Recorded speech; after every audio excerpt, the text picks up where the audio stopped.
구독과 좋아요는 저희 채널에 큰 도움이 됩니다.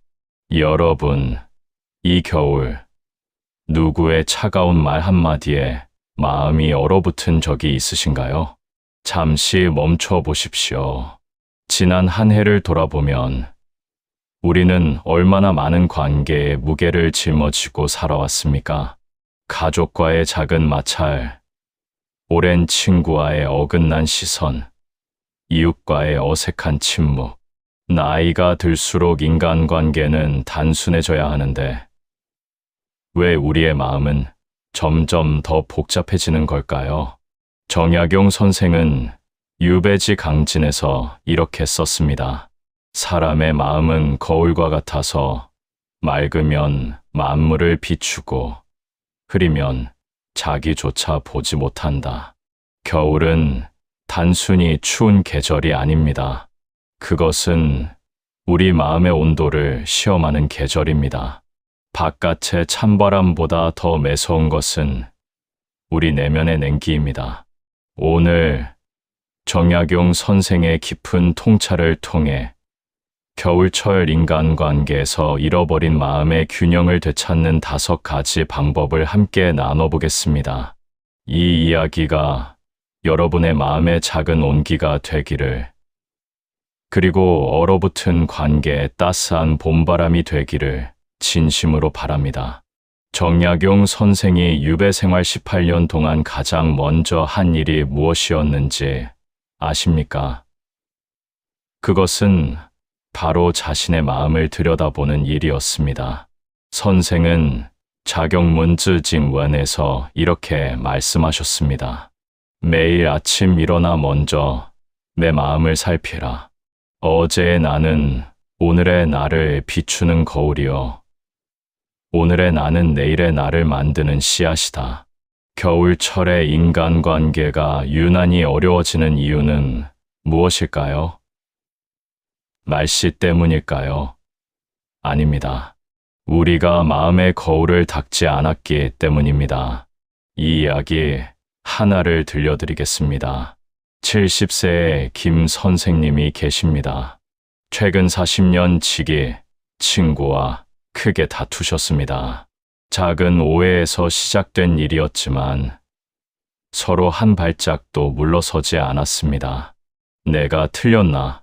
라는 생각은 하지 않고 저 사람이 왜 저러나?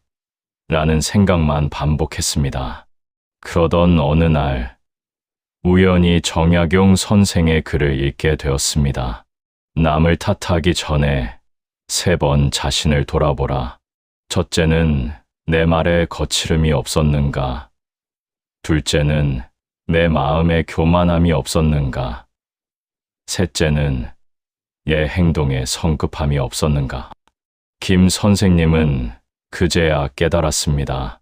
자신이 친구를 탓하는 데만 급급했지 정작 자신의 마음이 얼마나 단단하게 닫혀 있었는지는 보지 못했다는 것을요.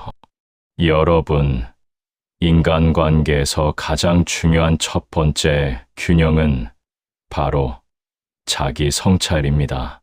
상대가 나를 이해하지 못한다고 불평하기 전에 얘가 나 자신을 제대로 이해하고 있는지 물어보십시오. 상대가 변하기를 바라기 전에 내 마음의 거울이 깨끗한지 먼저 닦아보십시오. 정약용 선생은 말했습니다. 사람은 누구나 거울 앞에 설 때는 옷매무새를 고친다. 그러나 마음의 거울 앞에 서는 사람은 드물다. 겨울은 자연이 스스로를 돌아보는 계절입니다. 나무들은 잎을 떨구고 땅은 얼어붙으며 만물은 고요 속에서 다음 봄을 준비합니다. 우리의 마음도 마찬가지입니다. 겨울철 관계의 어려움은 우리에게 주어진 성찰의 시간입니다. 아침에 일어나 5분만 조용히 앉아 어제의 나를 떠올려 보십시오. 누군가와 다투거나 마음이 불편했다면 내 마음에 무엇이 있었나? 라고 스스로에게 물어보십시오. 일기를 쓰거나 메모를 남기며 내면의 목소리에 귀 기울이십시오. 정약용 선생은 유배지에서 매일 자신을 돌아보며 500여 권의 책을 저술했습니다. 그 고독하고 춥고 외로운 겨울을 그는 자기 성찰로 따뜻하게 녹였습니다. 여러분도 할 수 있습니다. 마음의 거울을 닦는 것. 그것이 첫 번째 균형의 시작입니다. 정약용 선생은 목민심서무 민신슈에서 이렇게 썼습니다. 말은 마음의 문이요. 마음은 말의 주인이다. 주인이 바르면 문이 곧고 문이 곧으면 사람이 모인다. 여러분, 겨울철 인간관계에서 가장 날카로운 칼이 무엇인지 아십니까? 바로 우리의 말입니다. 추운 겨울, 사람들은 움츠러듭니다. 몸도 마음도 작아집니다. 이럴 때 무심코 던진 말 한마디는 칼보다 더 깊은 상처를 남깁니다. 반대로 따뜻한 말 한마디는 얼어붙은 마음을 녹이는 봄볕이 됩니다. 이 이야기를 하나 더 들려드리겠습니다. 65세 박 여사님의 이야기입니다. 박 여사님은 평생 성실하게 사셨습니다. 자식들을 키우고 남편을 내조하며 이웃과도 두루두루 잘 지내셨습니다. 그런데 최근 들어 자식들이 자주 이렇게 말합니다. 엄마, 왜 맨날 잔소리만 해요? 엄마, 그런 말투는 듣기 싫어요. 박 여사님은 억울했습니다. 나는 좋은 뜻으로 한 말인데 왜 애들은 이해를 못할까? 그런데 어느 날 정약용 선생의 글을 접하고 깨달았습니다. 좋은 뜻도 거친 말로 전하면 미움이 되고 평범한 뜻도 따뜻한 말로 전하면 사랑이 된다. 박 여사님은 자신의 말투를 돌아보기 시작했습니다. 이거 해라, 저거 하지 마라가 아니라 엄마는 내가 이렇게 했으면 좋겠어 라고 바꿔 말하기 시작했습니다. 왜 이렇게 늦어? 가 아니라 기다렸어, 밥 먹자로 바꿨습니다. 놀랍게도 자식들의 반응이 달라졌습니다. 말의 내용은 같았지만 말의 온도가 달랐기 때문입니다.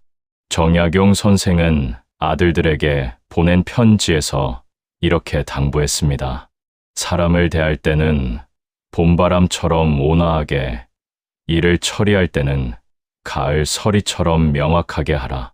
그러나 말은 언제나 따뜻하게 하라. 겨울철, 우리의 말은 더욱 조심스러워야 합니다. 추운 날씨 탓에 사람들의 마음은 이미 얼어 있습니다. 이때 차가운 말을 더하면 관계는 더욱 얼어붙습니다. 하지만 따뜻한 말 한마디는 꽁꽁 언 관계를 녹이는 따뜻한 햇살이 됩니다. 누군가에게 말하기 전에 마음속으로 한 번 더 그 말을 들어보십시오. 내가 이 말을 들으면 어떤 기분일까? 부정적인 말 대신 긍정적인 표현을 찾아보십시오. 그렇게 하면 안 돼. 대신 이렇게 하면 더 좋을 것 같아. 하루에 한 번 가족이나 친구에게 감사의 말을 건네보십시오. 고마워. 덕분이야. 잘했어. 같은 짧은 말이면 충분합니다. 정약용 선생은 유배지에서도 편지로 수많은 사람들과 마음을 나눴습니다. 그의 편지는 비록 먼 거리를 건너야 했지만 그 안에 담긴 따뜻한 말들은 사람들의 마음을 움직였습니다. 말은 공짜입니다. 그러나 그 값어치는 천냥보다 무겁습니다. 이 겨울, 여러분의 말에 온기를 더해 보십시오. 그것이 두 번째 균형입니다. 정약용 선생은 심경미럼에서 이렇게 말했습니다. 가까이 보면 산은 높고 험하지만 멀리서 보면 산은 아름답고 조화롭다. 사람도 마찬가지다. 여러분, 인간관계에서 가장 어려운 순간이 언제인지 아십니까? 바로 너무 가까이 있을 때입니다. 가족이든 친구든 이웃이든 너무 가까이 있으면 상대의 단점만 보입니다. 작은 습관, 사소한 말투, 반복되는 행동, 이런 것들이 겨울철에는 더욱 거슬립니다. 왜냐하면 우리 자신도 마음이 좁아져 있기 때문입니다. 이 이야기 하나를 더 들려드리겠습니다. 60세의 이 선생님은 퇴직 후 집에 있는 시간이 많아졌습니다. 그러면서 아내와의 갈등이 잦아졌습니다. 작은 일에도 서로 짜증을 냈습니다. 왜 그렇게 TV만 봐요? 당신은 왜 맨날 잔소리만 해? 관계는 점점 차가워졌습니다. 같은 집에 살지만 마음은 천리박처럼 멀었습니다. 그러던 어느 날, 이 선생님은 우연히 정약용 선생의 글을 읽었습니다. 사람과의 거리는 멀고 가까움이 아니라 마음의 이해에 있다. 몸은 가까이 있어도 마음이 멀면 천리요. 몸은 멀리 있어도 마음이 가까우면 코앞이다. 이 선생님은 깨달았습니다. 문제는 물리적 거리가 아니라 마음의 거리였습니다. 아내를 너무 가까이에서만 보려 했기에 아내의 좋은 점은 보이지 않고 단점만 보였던 것입니다. 그는 변화를 시도했습니다. 아내와 조금 떨어져 각자의 시간을 갖기 시작했습니다. 이 선생님은 친구들을 만나고 아내는 취미 활동을 했습니다. 그리고 저녁에 다시 만나 하루를 나눴습니다. 신기하게도 관계가 풀리기 시작했습니다. 서로를 새로운 시선으로 보게 되었고 감사함을 느끼게 되었습니다. 정약용 선생은 유배지에서 가족과 떨어져 지내야 했습니다. 그러나 그 거리가 오히려 가족에 대한 그리움과 사랑을 더 깊게 만들었습니다. 선생은 아들들에게 편지를 보내며 이렇게 썼습니다. 멀리 떨어져 있기에 너희가 더욱 소중하고 만날 수 없기에 너희의 얼굴이 더욱 선명하다. 인간관계에서 적절한 거리는 필요합니다. 특히 겨울철처럼 마음이 좁아지는 시기에는 더욱 그렇습니다. 거리는 단절이 아닙니다. 오히려 더 깊은 이해를 위한 공간입니다. 가족과 너무 밀착되어 있다면 각자의 시간을 가져보십시오. 혼자 산책하거나 친구를 만나거나 취미 활동을 하십시오. 누군가와 갈등이 있다면 잠시 거리를 두십시오. 매일 연락하던 사이라면 이틀에 한 번으로 줄여보십시오. 상대를 판단하기 전에 한 발 물러서서 전체 그림을 보십시오. 이 사람은 왜 저럴까? 가 아니라 이 사람도 나름의 이유가 있겠지 라고 생각해 보십시오. 정약용 선생은 유배지에서 18년을 보냈습니다. 그 긴 시간 동안 그는 가족과 친구들을 멀리서 바라보며 더 깊은 사랑과 이해를 배웠습니다. 거리는 때로 관계를 더 단단하게 만듭니다. 이 겨울 적절한 거리를 두어 보십시오. 그것이 세 번째 균형입니다. 정약용 선생은 목민심서에서 이렇게 말했습니다. 나누면 줄어들 것 같지만 오히려 늘어나고 움켜쥐면 늘어날 것 같지만 오히려 줄어든다. 여러분, 겨울철에 인간관계가 어려워지는 또 하나의 이유가 무엇인지 아십니까? 바로 우리가 움츠러들기 때문입니다. 추위 속에서 사람들은 자기 자신만 챙기게 됩니다. 내가 먼저 손 내밀면 손해보는 것 아닐까? 내가 베풀면 상대는 당연하게 여기는 것 아닐까? 하지만 정약용 선생은 정반대로 가르쳤습니다. 이 이야기를 들려드리겠습니다. 68세의 최할머니 이야기입니다. 최할머니는 평생 검소하게 사셨습니다. 자식들도 다 독립했고 경제적으로도 여유가 있었지만 늘 아끼고 절약하며 사셨습니다.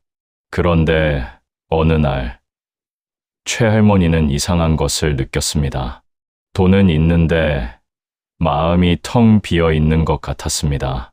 자식들은 1년에 몇 번 찾아오고 친구들과도 점점 멀어졌습니다. 왜 나는 이렇게 외로울까? 그때 우연히 동네 복지관에서 정약용 선생의 강연을 들었습니다. 사람의 마음은 우물과 같다. 퍼내면 새 물이 차오르지만 그대로 두면 썩는다. 최할머니는 그날부터 변화하기 시작했습니다. 동네 독거노인들에게 반찬을 나눠드리기 시작했습니다. 처음에는 조금 어색했지만 점점 즐거워졌습니다.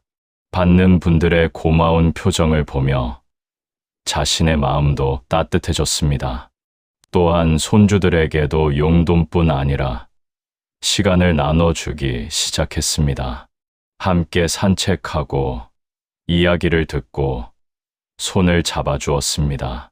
신기하게도 마음이 채워지기 시작했습니다. 베풀수록 오히려 자신이 더 많이 받는 느낌이었습니다. 정약용 선생은 유배지 강진에서 가난한 백성들을 위해 무료 진료소를 열고 의학서적을 집필했습니다. 자신은 죄인의 몸이었지만 그는 베풀기를 멈추지 않았습니다. 선생은 이렇게 말했습니다. 추운 겨울에 땔감을 나누는 사람은 그 불빛으로 자신도 따뜻해진다. 겨울철 우리가 해야 할 일은 움츠러드는 것이 아니라 오히려 더 많이 나누는 것입니다. 미소를, 말을, 시간을, 관심을 나누십시오. 베품은 손해가 아닙니다. 오히려 가장 확실한 투자입니다. 당신이 베푼 따뜻함은 반드시 당신에게 돌아옵니다. 일주일에 한 번 누군가에게 작은 선물을 해보십시오. 비싼 것이 아니어도 됩니다. 따뜻한 차 한 잔, 정성스러운 편지 한 통이면 충분합니다. 이웃 중 혼자 사시는 어르신이나 어려운 분이 있다면 안부를 물어보십시오. 자식이나 손주에게 돈보다는 시간을 나눠주십시오. 함께 밥을 먹고 이야기를 듣고 손을 잡아주십시오. 봉사활동에 참여해 보십시오. 복지관, 요양원, 지역아동센터 등 여러분을 필요로 하는 곳은 많습니다. 정약용 선생은 유배지에서도 멈추지 않고 베풀었습니다.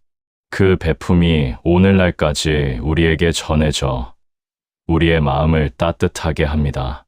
이 겨울 여러분도 베푸는 사람이 되십시오. 그것이 네 번째 균형입니다. 정약용 선생은 다산 신문집에서 이렇게 노래했습니다. 홀로 앉아 차를 마시니 세상의 소음이 멀어지고 내 마음의 소리가 들린다. 여러분, 인간관계에서 가장 중요한 마지막 균형은 무엇일까요? 그것은 바로 혼자 있을 줄 아는 능력입니다. 많은 분들이 오해합니다. 외로움과 고독을 같은 것으로 생각합니다. 하지만 정약용 선생은 이 둘을 명확히 구분했습니다. 외로움은 혼자 있음을 두려워하는 것이고 도덕은 혼자 있음을 즐기는 것이다. 겨울철, 특히 시니어 세대에게 외로움은 큰 적입니다. 자식들은 바빠서 자주 연락하지 못하고 친구들은 하나둘 멀어지거나 세상을 떠나갑니다. 그래서 많은 분들이 외로움을 피하려고 억지로 모임에 나가거나 SNS에 매달리거나 TV만 보며 시간을 보냅니다. 하지만 정약용 선생은 다른 길을 제시합니다. 이 이야기를 들려드리겠습니다. 72세의 장 할아버지 이야기입니다. 장 할아버지는 아내를 2년 전 여의고 혼자 지내십니다. 처음에는 견딜 수 없이 외로웠습니다. 집은 너무 조용하고 말을 걸 사람도 없었습니다. 그래서 매일 경로당에 나가고 친구들을 만나고 바쁘게 움직였습니다. 하지만 이상했습니다. 사람들 속에 있어도 외로웠습니다. 그러던 어느 날, 장 할아버지는 정약용 선생의 책을 읽게 되었습니다. 진정한 평화는 소란 속에서 찾을 수 없다. 고요히 혼자 앉아 내 마음을 들여다볼 때 비로소 평화가 온다. 장 할아버지는 시도해 보기로 했습니다. 매일 아침 30분씩 혼자 조용히 앉아 차를 마시며 생각에 잠겼습니다. 처음에는 어색했지만 점점 익숙해졌습니다.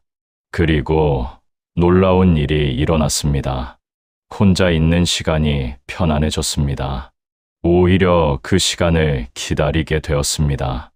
혼자 있을 때 돌아가신 아내와의 추억을 떠올리고 자식들을 생각하고 자신의 삶을 돌아보았습니다. 그러자 신기하게도 사람들과 만날 때도 더 편안해졌습니다. 억지로 외로움을 채우려 하지 않으니 관계가 더 자연스러워졌습니다. 정약용 선생은 유배지에서 18년을 혼자 지냈습니다. 가족과 떨어져 친구들과 멀어져 오직 자신과 마주해야 했습니다. 하지만 선생은 그 고독 속에서 무너지지 않았습니다.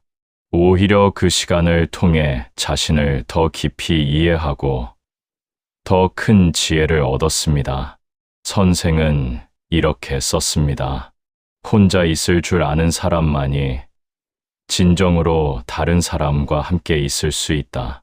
자기 자신을 사랑할 줄 아는 사람만이 진정으로 다른 사람을 사랑할 수 있다. 여러분, 겨울은 고요한 계절입니다. 자연은 소란을 멈추고 깊은 침묵 속으로 들어갑니다. 우리의 마음도 마찬가지입니다. 이 겨울, 혼자 있는 시간을 두려워하지 마십시오. 오히려 그 시간을 소중히 여기십시오.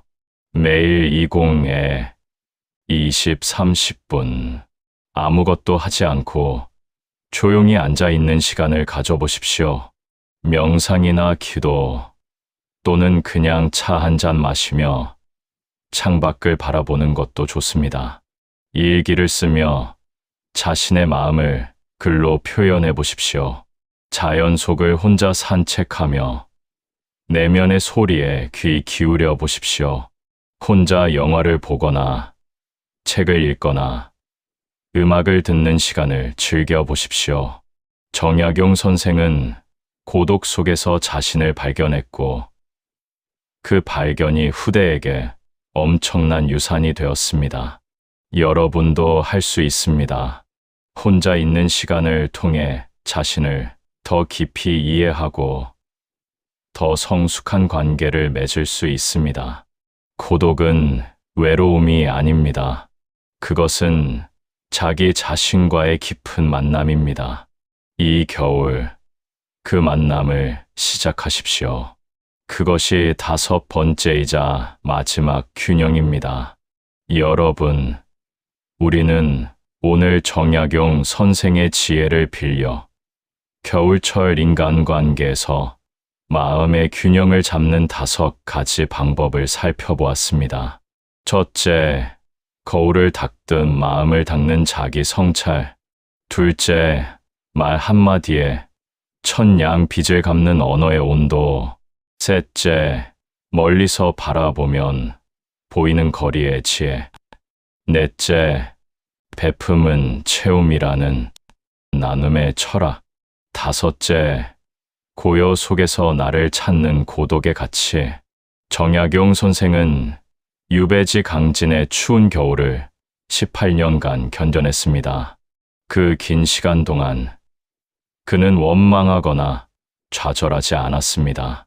오히려 그 시간을 통해 자신을 깊이 성찰하고 따뜻한 말과 글로 사람들을 위로했으며 적절한 거리를 두고 가족을 사랑했고 백성들을 위해 끊임없이 베풀었으며 도덕 속에서 자신을 발견했습니다. 그 결과 그는 조선 최고의 실학자가 되었고 그의 가르침은 200년이 지난 오늘날에도 우리의 마음을 따뜻하게 합니다. 여러분도 할 수 있습니다. 이 겨울이 춥고 외롭게 느껴지더라도 이 5가지 균형을 기억하십시오. 마음의 거울을 닫고 따뜻한 말을 건네고 적절한 거리를 유지하고 베풀고 고독을 즐기십시오.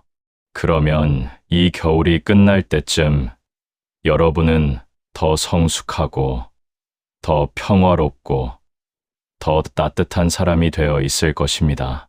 정약용 선생은 이렇게 말했습니다. 겨울이 지나지 않으면 봄이 오지 않고 고난이 지나지 않으면 성장이 없다. 그러니 추운 겨울을 견디라. 그 끝에는 반드시 따뜻한 봄이 기다리고 있다. 여러분의 마음에도 관계에도 따뜻한 봄이 오기를 진심으로 바랍니다. 오늘 이 영상이 여러분의 마음에 작은 온기가 되었기를 바랍니다. 혹시 이 영상이 도움이 되셨다면 주변의 소중한 분들과 함께 나눠 주십시오. 우리 모두 이 겨울을 따뜻하게 이겨냅시다. 감사합니다.